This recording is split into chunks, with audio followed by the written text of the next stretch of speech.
pupils, parents, and guardians. Let me start by thanking you for being a part of all our remote learning platforms, particularly our television program, The Classroom in Your Home. Each feedback has been awesome. Good job, you. Our teachers have been working assiduously to bridge the learning loss during this critical period. Therefore, I am pleased to inform you that the Classroom in Your Home has been extended to accommodate the lower primary classes and a dedicated lesson to cater for our special needs pupils in line with our mandate of providing an all-inclusive and quality basic education in our dear state. This program is fully sponsored by the Universal Basic Education Commission, UBEC, and supported by the Lagos State Universal Basic Education Board under the COVID-19 Blended Learning Intervention Initiative. Please encourage your wards to tune in and take every advantage of this laudable program. Also remember, this pandemic is not over. Let us continue to abide by all health and safety guidelines as stipulated by the government. At LASUBEB, we are determined to leave no child behind in our quest to improve the standard of basic education in our state. Thank you. Hello, pupils. You're welcome to another wonderful edition of your favorite program, The Classroom in Your Home. A program sponsored by the Universal Basic Education Commission, UBEC, and packaged by the Lagos State Universal Basic Education Board, LASUBEB. It is to ensure that you are academically engaged in addition to what you're learning in school. I am Auntie Fumi, your English Studies teacher, and with me I have your wonderful teachers. Hello, children. I am Uncle Agbaje, your mathematics teacher. You know me as the math magician. Uncle Popo is here, your general studies teacher. And we also have a beautiful sign language interpreter in the house, Auntie Rosemary. Together, we are bringing the classroom into your home. Please stay tuned.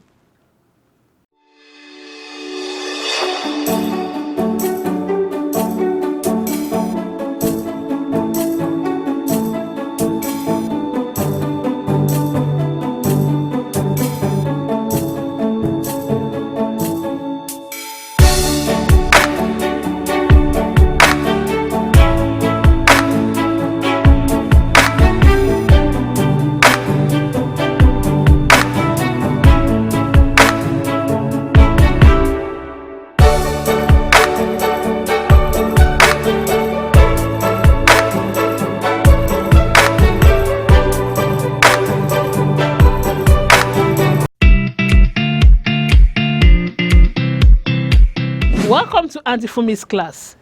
In our English Studies lesson today, we will be looking at determinants.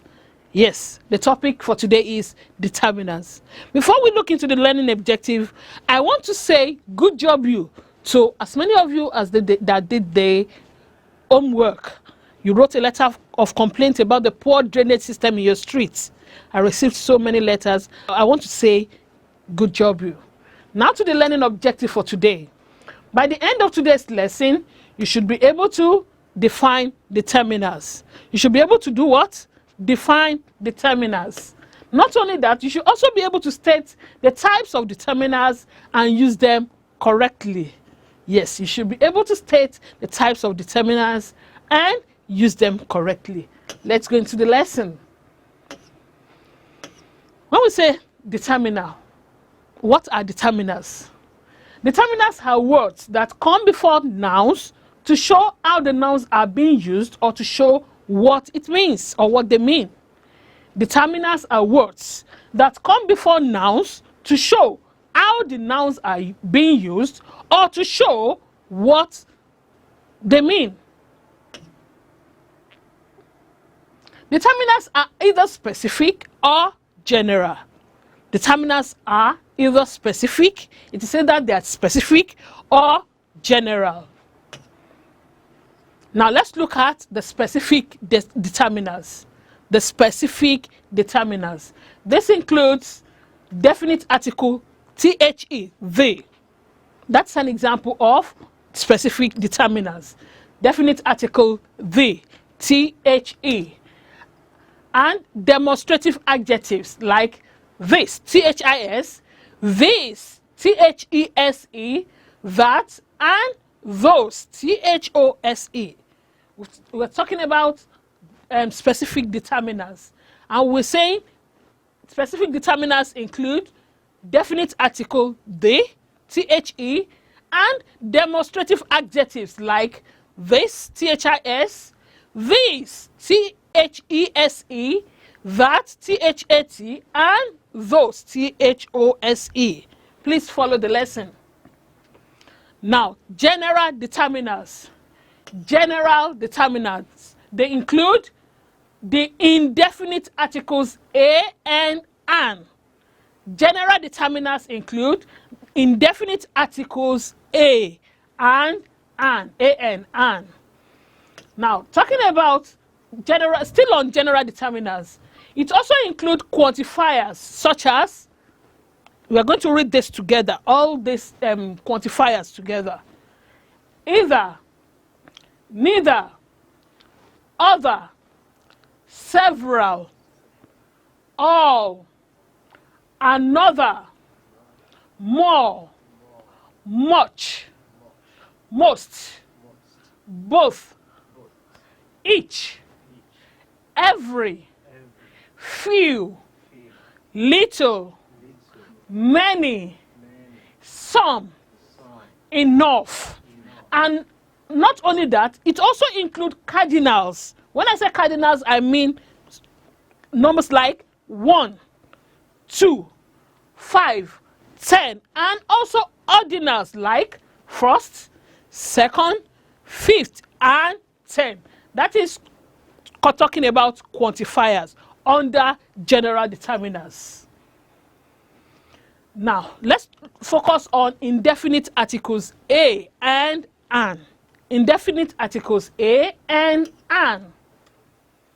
A and an are indefinite articles, which means that they do not refer to any particular person or thing. When you're talking about indefinite articles and you are using a and an, it means we're talking about what do not refer to any particular person or thing. A is placed before words whose first letters have consonant sounds. A is placed before words whose first letters have consonant sounds, like a book. Let me have my pen. Okay. You can see that the first letter A is a consonant sound, bo. So, a book. Another first letter here, a table, the sound is t. So, a table. That's another consonant sound. And this one too, a house. So, A is placed before words whose first letters have consonant sounds, like a book, a table, a house.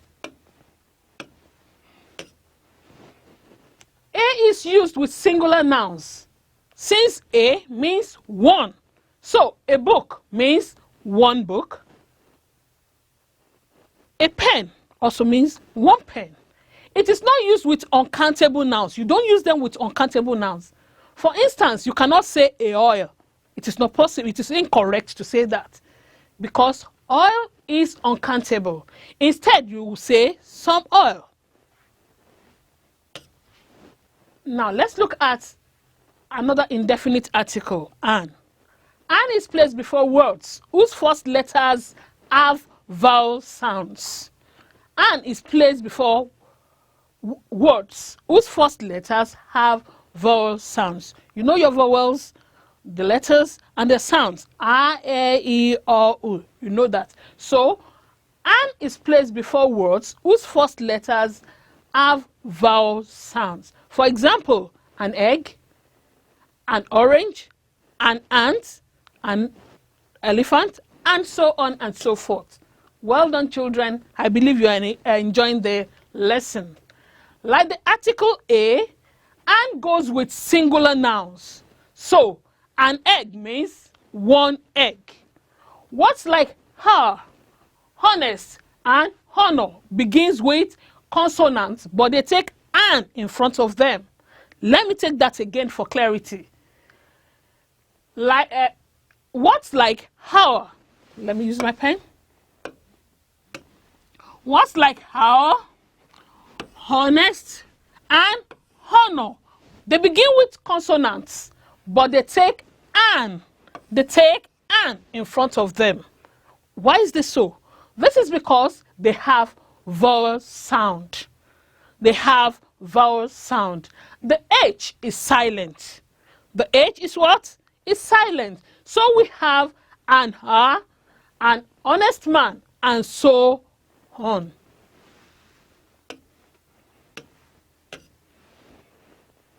In the same vein, words like Europe, university, and unique begin with vowels, but they take A in front of them. Why is that so? Because they have consonant sound. Because they have consonant sound. Now, let's look at the definite article the. Definite article the.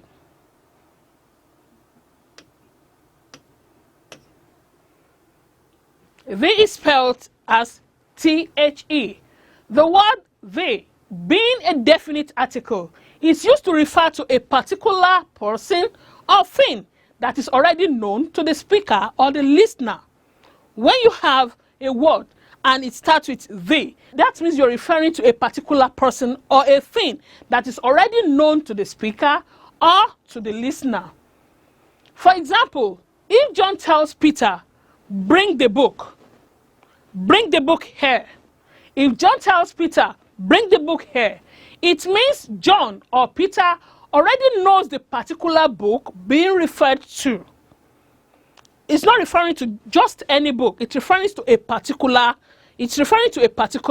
book. So it means John or Peter knows the particular book being referred to. The is also used for something which is the only one of its kind. We also use the definite article the, to refer to, or we use it for something which is the only one of its kind. The sun, no other sun, the sun, that particular sun. The Bible. So we are referring to something which is only one of its kind. It is also used for a class of people. We also use the definite article the for a class of people. For example, the poor, the rich, the blind, and so on. Now it's activity time. In today's lesson, we've been able to look at the specific and the general determiners. And we've been able to look at the indefinite article a and an, and we've been able to look at the definite article the. Did you enjoy the lesson? Did you understand the lesson at all? Let's see how attentive you have been in the course of the lesson. It's activity time. Fill in the spaces with the following.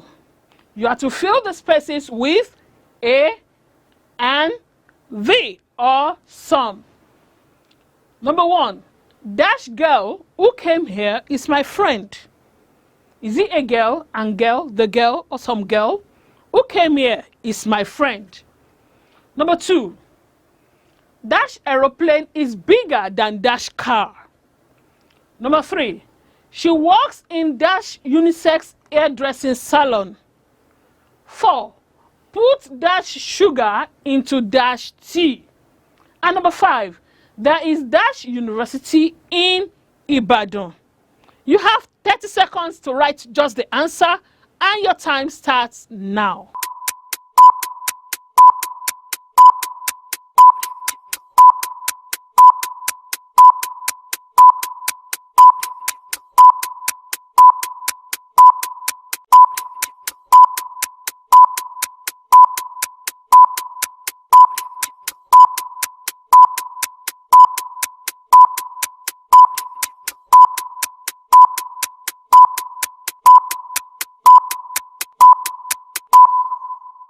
Eyes on me.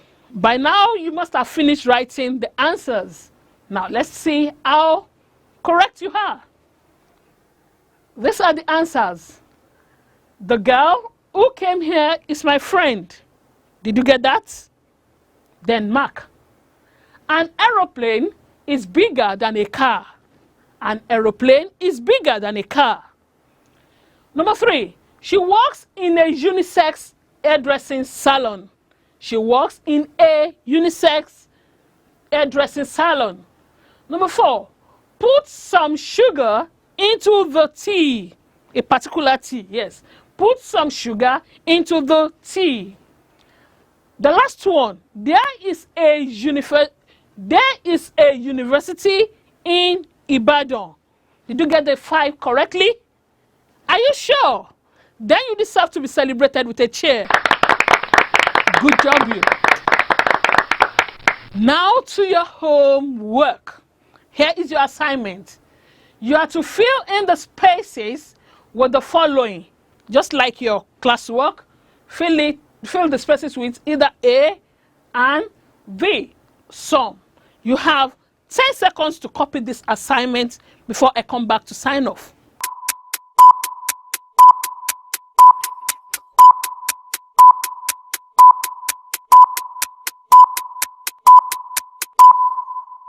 Well done, children. And that's it for today.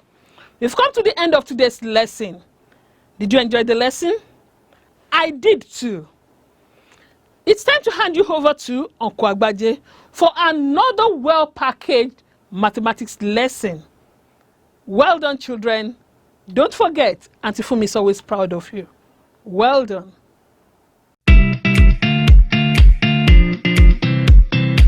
Hello, children. You are welcome to this segment of the program, The Classroom in Your Home. It is mathematics time, and that means we are going to have some fun. I am Uncle Agbaje.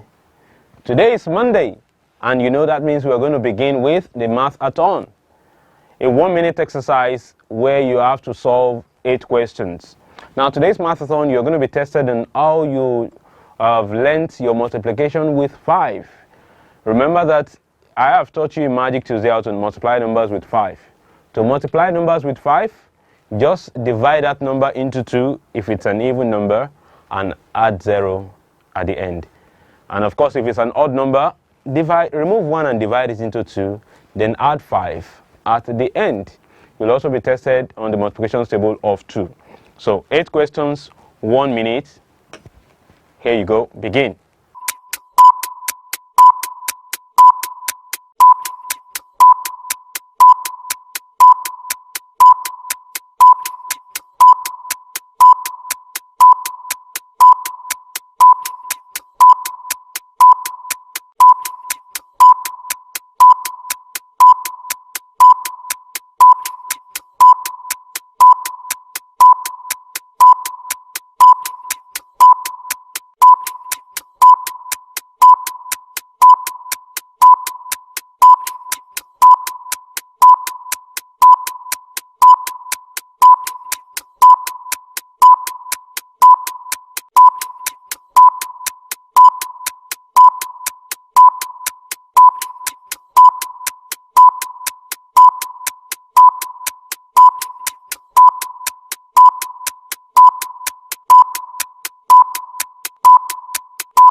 Alrighty then, I believe that you are done. Well, 1 minute is up. Let's see the answers. How many did you get? 46 times 5, of course, you have to find half of 46. Half of 4 is 2, half of 6 is 3, then you put 0, and like that for the rest of time. So the answers are 230, 340, 142, 102, 182, 480, 330, 74, 202, and 320. Did you get all? You didn't? You did? Well, you will have more chance to practice in subsequent lessons. So, what does Uncle Agbaje have for us today? Well, we will continue our work on basic operations. We have looked at addition, subtraction, multiplication, and naturally, we should look at division. That's what we're starting with today. But before we do that, correction to the previous assignment. You were asked to simplify this. And of course, multiplying fractions, very easy. You have 2 over 9 times 7 over 12, and so 2 can divide. So 2 goes here, 1, 2 goes here, 6, and then nothing can go again. Remember that we cannot cut beside each other. We have to cut 1 above, 1 below. So we have 1 times 7 above, 9 times 6 below, and finally we have 7 over 54. I believe you got that. because it's very simple. Let's check out the next one. 4 over 15 times 3 over 4. Of course, 4 divides 4 and 3 goes in 3 and 15. 3 goes here 1, 3 goes here 5. Okay, 3 goes here 1, 3 goes here 5. 4 goes here 1, 4 goes here 1. And we have 1 times 1 above, 5 times 1 below. And our final answer is 1 over 5. I'm sure you got that as well. Finally, this one. We have to change these ones to improper fractions. And so we have 4 9/10 to be 49 over 10 because 10 times 4 is 40. Then plus 9, that's 49 over 10. And then 4 times 1 is 4. Then plus 1, and that is 5. So you get 5 over 4. So then you have 5 going here 1, 5 going here 2, and nothing else can go. So we have 49 times 1 above, 2 times 4 below, and that is 49 all over 8. But this is not the final answer. We can always change this back to a mixed number, and that will give us 6 whole number 1 over 8, or 6 1/8. Did you get all correctly? Excellent job, you my friend. I will celebrate you with a chair. Now, let's look at today's learning objectives. By the end of the lesson, you should be able to appreciate the forms of division problems in real life. Well, how do you know when to use division when you have a real life problem? You will be able to determine that at the end of the lesson. You should be able to divide whole numbers using repeated subtraction method, which I'm going to introduce you to today. And you should be able to divide decimals using repeated subtraction method. Are you ready? All right, put down your pens and paper. You want to pay attention for this one because you've not seen it before, most likely. Let's get started. To divide numbers, let's consider this problem. 456 tables were supplied to a school to be distributed equally into 12 classrooms. How many tables would be in each classroom? Now, we need to share the tables into 12 equal parts, and problems that involve sharing like this into equal parts are always division problems. So keep that at the back of your mind. If I need to share something equally into different parts, it's a division problem. Let's look at another one. A 400 liters tank is filled with water. Bola takes an 8-liter bucket to fetch water from it. You can see Bola there. How many buckets can Bola fetch before the tank becomes empty? Okay, so Bola takes, you have a 4,000 liter capacity tank, and Bola takes a bucket of 8 liters, fetches 8 liter, 8 liter, 8 liter, and that is Bola removing 8 liters. This is a repeated subtraction problem. You have to remove the same number over and over and over again. Anytime you have to remove the same number over and over again, it is a division problems. So these are the two variants of division problems that we're going to be looking at. When you're sharing something, it's a division problem automatically. When you have to remove the same number over and over again from a fixed quantity, it's a division problem. Before we begin to solve real-life problems based on division, we must of course know how to divide numbers. So we're going to be looking at the long division method, which of course you're probably familiar with.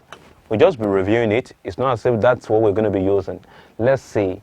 This question says we should divide 728 by 4. And that means to divide 728 into 4 places.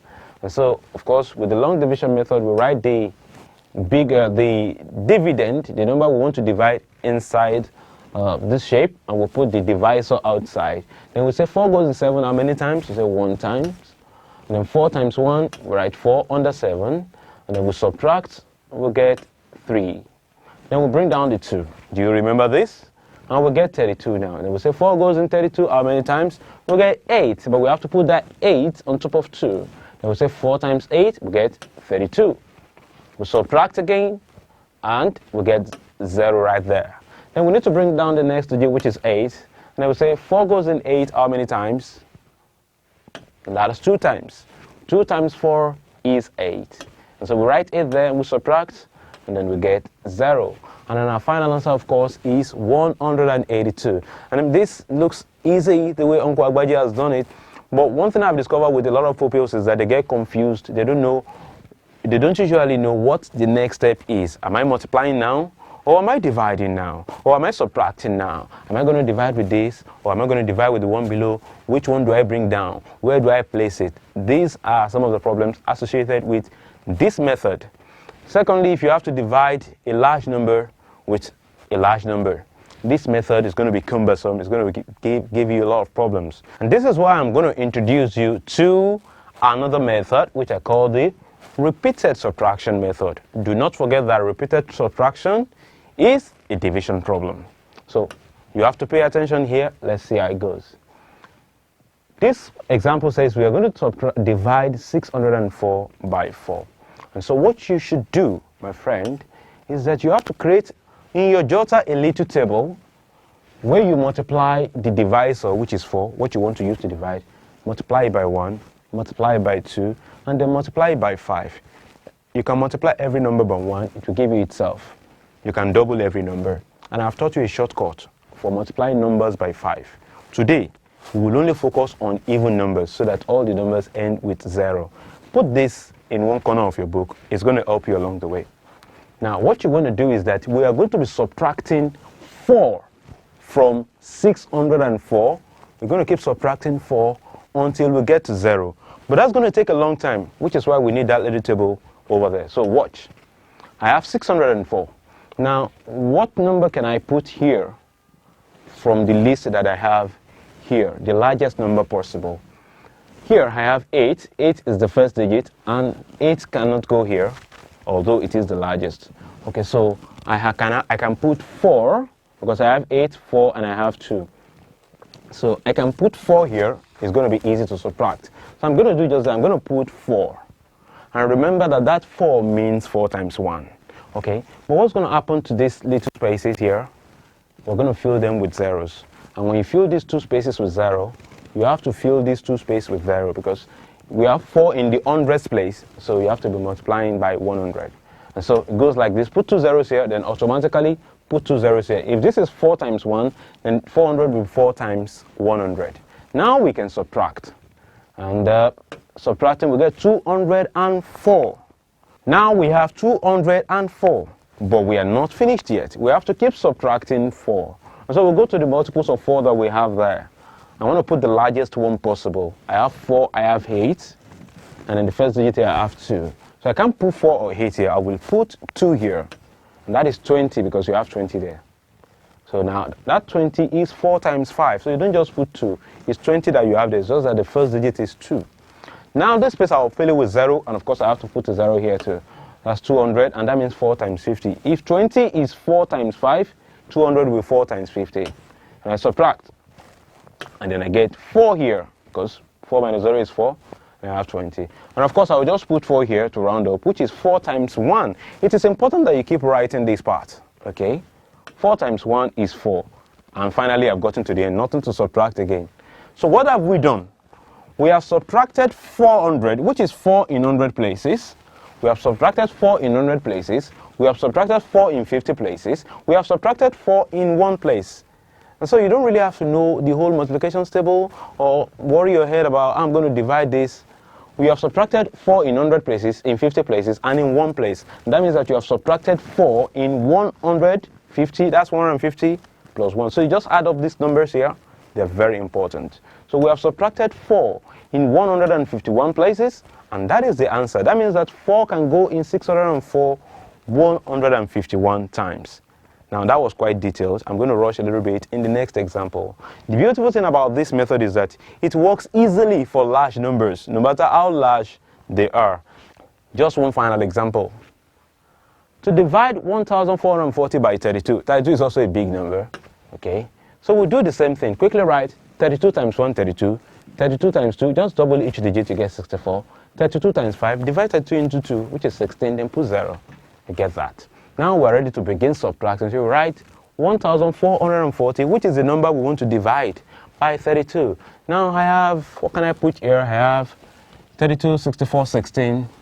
32, no. 64, no. 16. 16 can't stay here. Okay, so nothing can stay under this first digit. So I have to move to the next digit and put the largest number possible. And that is 64. Okay, that's 64. So that is 64, and which is 32 times 2. Now I can fill this gap with 0, and that's 640. And I put that 0 there as well. That will be 32 times 20. Now observe what I did here. I couldn't put any of these numbers under the first digit. So I moved to the next place value and put the largest possible one, which is 64. All right. Now I can subtract. 0 minus 0 is 0, 40. So I have 800. I'm still subtracting 32s. Okay, so this is 800. What can I put there? 32, 64 is the largest, and 64 can go under here. Okay, so I put 32 times 2. Then I had a 0, and then I had a 0 to the other side as well. Always remember to do that. Then I subtract, and I get 160. So what do I put? Of course, 160 is already there, so I just put it. 160 minus 160, I get 0. But 160 is 32 times 5, so I write it out. Now that I have gotten 0 here, how many 32s have I subtracted? I've subtracted 32 in 20 places, 32 in 20 places, and then 32 in 5 places. Altogether, I have 20, 25. And that is 45. Which, of course, my friend, is our final answer. Now, of course, you know I'm going to give you one to try, but I'm going to help you. I'm going to give you the table that you need to work with. I want you to divide 5,208 by 84, and I've already created the table for 84 for you. So you have 1 minute. Begin.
Alrighty then, I believe that you're done. Of course, I provided you with a table which should make your work faster.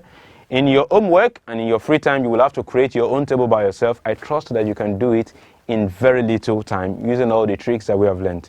Let's now see how this one is done.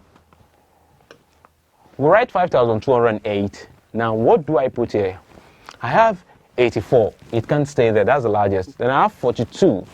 42 can stay there. But of course, that's 420, so I just bring everything. 420, and that 420 is 84 times 5. Now I have to fill the last space with 0, and I put a 0 there as well. Did you get to that point? Excellent job, you. Then I subtract.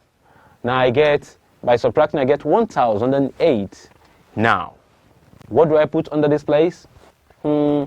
I cannot put 84, I cannot put 168, I cannot put 420, they are all bigger than 1. So I move to the next place value and put the largest possible, which is 84. And of course that is 84 times 1. Then I put a 0 here, and I put a 0 there as well. Now I subtract, and I get 168. Then what do I subtract? Of course 168 is already there, so I just subtract it. Okay, and I get, that 168 is 84 times 2. Now to subtract on this side, I get 0. So how many 84s have I subtracted altogether? I've subtracted 84 in 50 places, 84 in 10 places, that's 60. Then 84 in 2 places, that is 62. Did you get the final answer? Well, if you did, you are brilliant. If you did not, perhaps you need to work on your speed, but I'll give you assignments for you to try out on your own. Now, before we call it a day, how about if we want to multiply a decimal number? This method also works, my friend. Let's just run through it. For instance, to divide 4.14 by 1.8. Well, first thing we do is that we pretend as if the decimal points are not there. So in essence, we are dividing 414 by 18. We'll deal with the decimal points later on when we get the final answer. Okay, so that's why I have the table of 18 here. 18 times 1 is 18, 18 times 2 is 36, 18 times 5, half of 18 is 9, then put 0, that's 90. Now we're beginning 414 instead of 4.14. Now what can I put here? I can put 36, okay? And that is 18 times 2. Then I had a 0 here and I had a 0 there. All right, good. Now I subtract. 4 minus 0 is 4, then 4 minus I guess 54 here. Now, what can I put underneath again? I can put 36 again. and then I subtract it, I get 18 times 2. 36 is 18 times 2. When I subtract this, what do I get? I get 18. And of course, 18 is there, so I subtract 18, which is 18 times 1. 18 here is 18 times 1, and I subtract and I get 0 here. Okay, but how many 18s have I subtracted? I've subtracted 20 plus 2, which is 22, plus 1, which is 23. And that is the answer for this one. But that is not the final answer. The most important thing is that we have to put the place value in the right position. So watch what Uncle Agbaje is going to do. Let me take a white pen here. Good. Now we have gotten 23. We have 23 as the answer. Then the number we're dividing has 2 decimal places. So we'll move the decimal point back 1, 2. Then the one we're using to divide has 1 decimal place. So we'll move it back to the front 1 time because it has 1 decimal place. So your decimal point ends up between 2 and 3, and that is 2.3. So you will have some of your own to practice in the assignment, which is coming up right about now. Copy this. You have 20 seconds.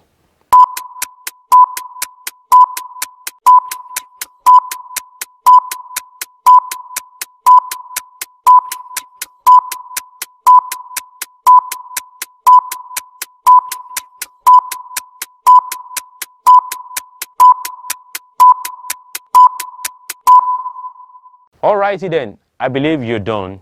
Do not worry about the repeated subtraction method. It's very easy and it will help you divide large numbers very easily.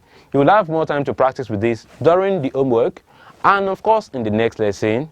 For now, I will hand you over to Uncle Popo. Till I come your way again, remain wonderful mathematicians.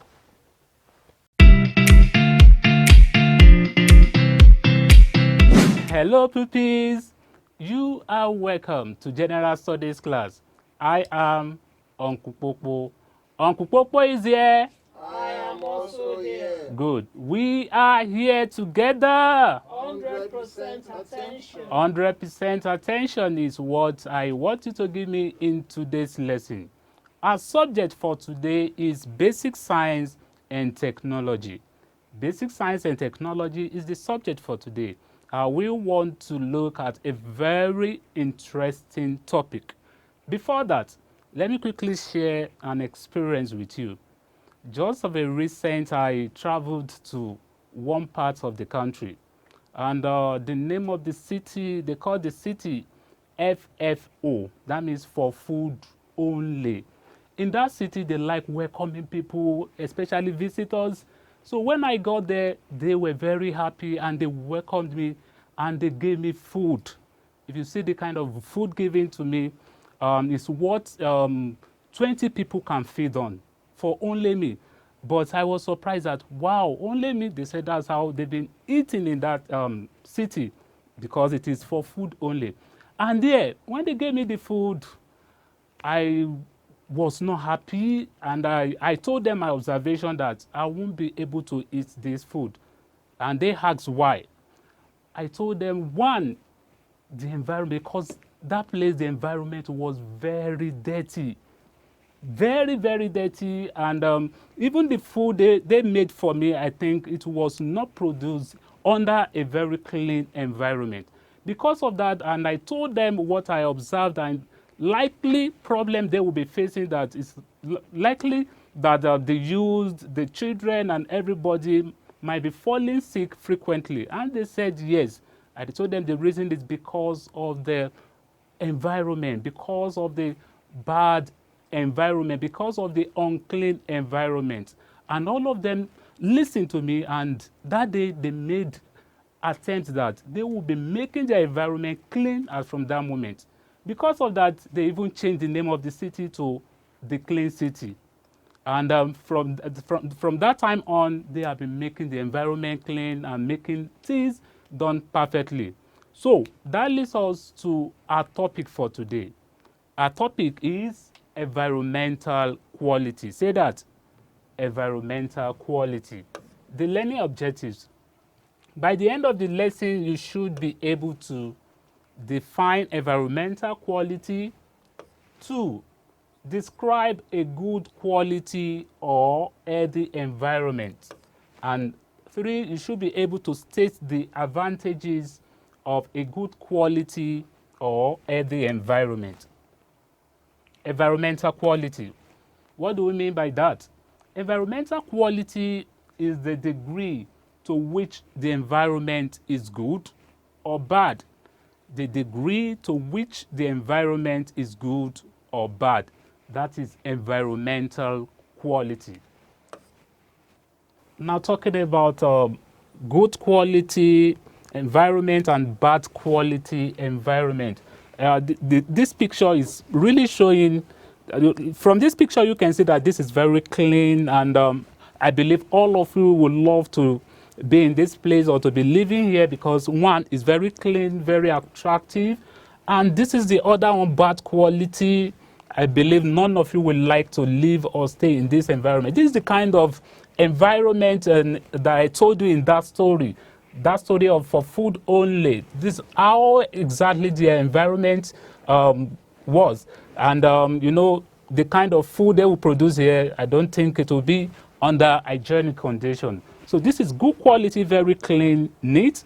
This is bad quality. You can see the odor from here too can even make somebody fall sick. Moving on now to what a good quality environment should be. A good or quality environment is clean, free from flood, and allows people to live in good health.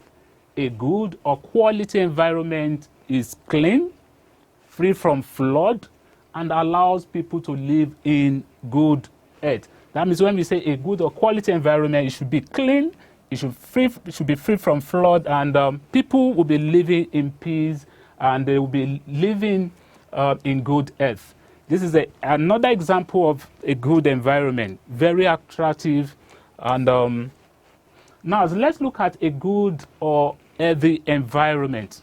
When we talk about a good or healthy environment, is the responsibility of everybody. It's not about maybe somebody is poor or somebody is rich, and some are of the opinion that maybe poor people, we have tendency for poor people to have a bad environment or poor environment. No, I disagree with that. Taking care of the environment has nothing to do with being poor or being rich. It's the responsibility of everybody. It has nothing to do with maybe because I'm poor or because I'm rich, that's why my environment is like this.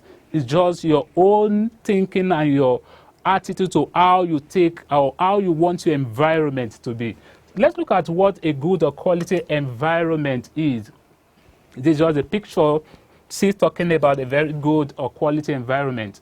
Now, this is a clean, tidy, and neat environment that does not attract sickness or cause danger for the people in the area. We are still talking about clean environment. I'm emphasizing on clean environment because that's the kind of environment I want you to be living, and I want you to improve in taking care and maintaining a very clean environment. That's why I'm emphasizing on clean environment. A clean environment is tidy, neat, and it does not attract sickness or cause danger for the people in the area. Just like the kind of environment I showed to you before, this is the kind of environment. Now look, as you can see here, this is exactly what I'm talking about of a good or healthy environment. You can see it's very attractive, not dirty, and this is Lagos. I think you know. A good quality environment can become poor quality if people neglect good sanitation practices. A good quality environment can become poor quality if people neglect good sanitation practices.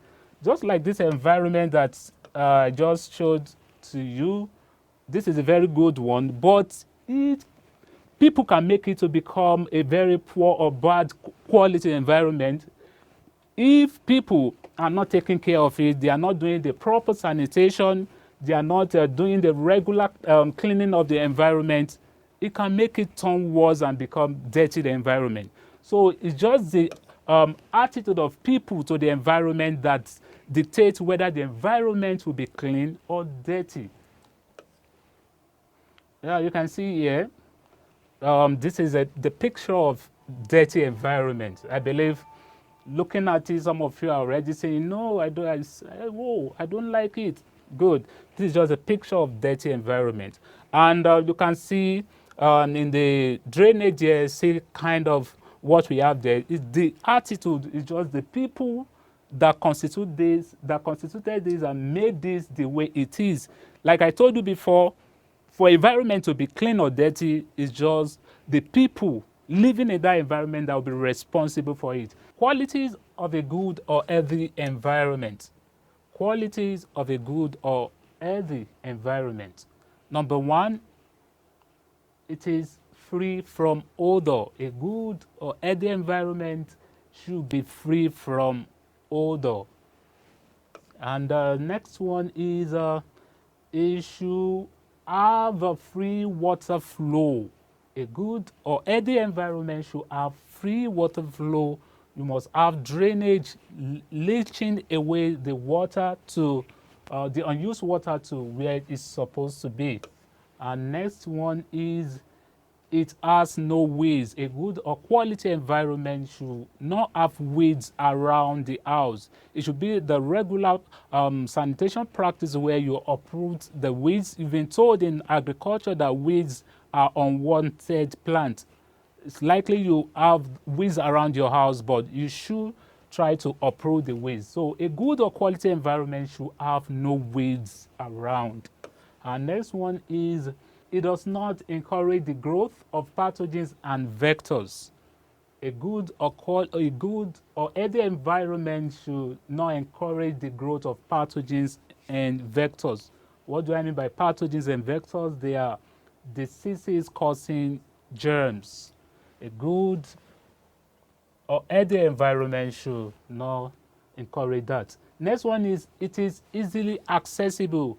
A good or healthy environment, one of the qualities of a good or healthy environment is it should be easily accessible. That means there should be a road that links to another road. It should be easily accessible to move from one place to another.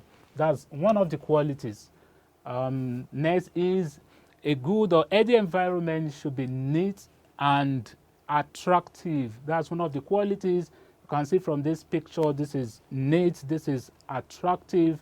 So that's one of the qualities. And that's all for today. In today's lesson, we have talked about the following. We talked about environmental quality, that environmental quality is the degree to which the environment is good or bad. We also talked about a good or healthy environment should be clean, tidy, and neat. And they should be the one that does not attract sickness or cause danger for the people in the area. Qualities of a good or healthy environment. 1, free from odor. 2, there should be free water flow. 3, there should be no weeds around the house or in the environment. 3, it does not encourage the growth of pathogens and vectors. 4, it is easily accessible, and a good or healthy environment should be neat and attractive. So it's time for evaluation. Evaluation time, activity time. Questions. Number 1, define environmental quality. Question number 2, list 3 qualities of a good or healthy environment. 3 qualities of a good or healthy environment. Your time starts now.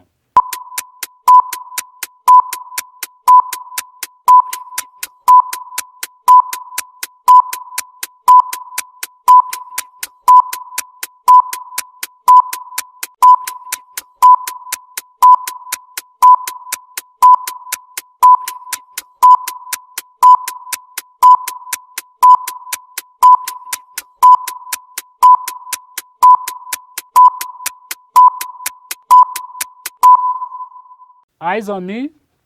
Uncle Popo is here. I believe you are still there. So let's mark together. Define environmental quality. Environmental quality is the degree to which the environment is good or bad. List 3 qualities of a good or healthy environment. 1, should be free from odor. There should be free water flow. Another one is it is easily accessible, it is neat and attractive. Just any 3 of these qualities, you are correct. Mark accordingly and score yourself. We have come to the end of today's lesson. Until next time, next lesson, Uncle Popo says, keep on studying. Bye. My wonderful pupils, we have come to the end of another exciting episode on the Classroom in Your Home. An exciting one indeed. We hope that you have had fun and you have learnt with us as we have enjoyed learning with you. Now today is Monday, and that means it is Reward Monday. You get to win packs of Good Life Magic Juice. But who are our winners for today? I have with me Babalola Enoch from Orishigun Nursery and Primary School, and that's in Koshofe LGEA. And I have Ajayi Toluwani Stephen from Oluwalogbon Primary School, Koshofe LGA too. Also, Omodesire Liadi from St. Agnes Primary School, Koshofe LGA. For Koshofe today. I guess today is Koshofe's day. Yes. You yes. have done well, and you've won yourself each a pack of Good Life Magic Juice. For now, from all of us here, we say, Good job, you. Now you know that all you gotta do is send a message to our dedicated phone line, and we will tell you how you're gonna redeem your prize. Now our link for today's online assessment is bit.ly/LASUBEB lesson 73. Remember that you can also visit our online collection of tests using the link bit.ly/LASUBEB tests. These online assessments are a way of knowing how well you are performing, because we want to help you to improve on your performance. Taking the online assessment is based on if you have access to either your daddy's, your mommy's, your uncle's, or your auntie's Android or smartphones. If not, you have no problem. Just send your questions, your comments, and your assignment to 081 50 86 5663. Please do not call that line. SMS and WhatsApp messages only. And when you're sending in your assignment, you must ensure that you indicate your name, Your school, Your class. and your local government education authority. That is your LGEA. This is the only way we can identify you to be able to appraise you accordingly. Wow, I believe you enjoyed yourselves in today's lesson. All the lessons taught today and the previous ones are on Lagos SUBEB YouTube channel for you to watch at your home preferred time. You can subscribe to Lagos SUBEB YouTube channel to get notification when new videos are uploaded. The Classroom in Your Home could be watched live on Facebook, the same time airing on television through the page showing on the screen. Till our next lesson, when we shall meet again on another well-packaged edition of the Classroom in Your Home, please make sure you do your homework. Wash your hands regularly. keep studying hard, but stay safe. LASUBEB, Leave no child behind.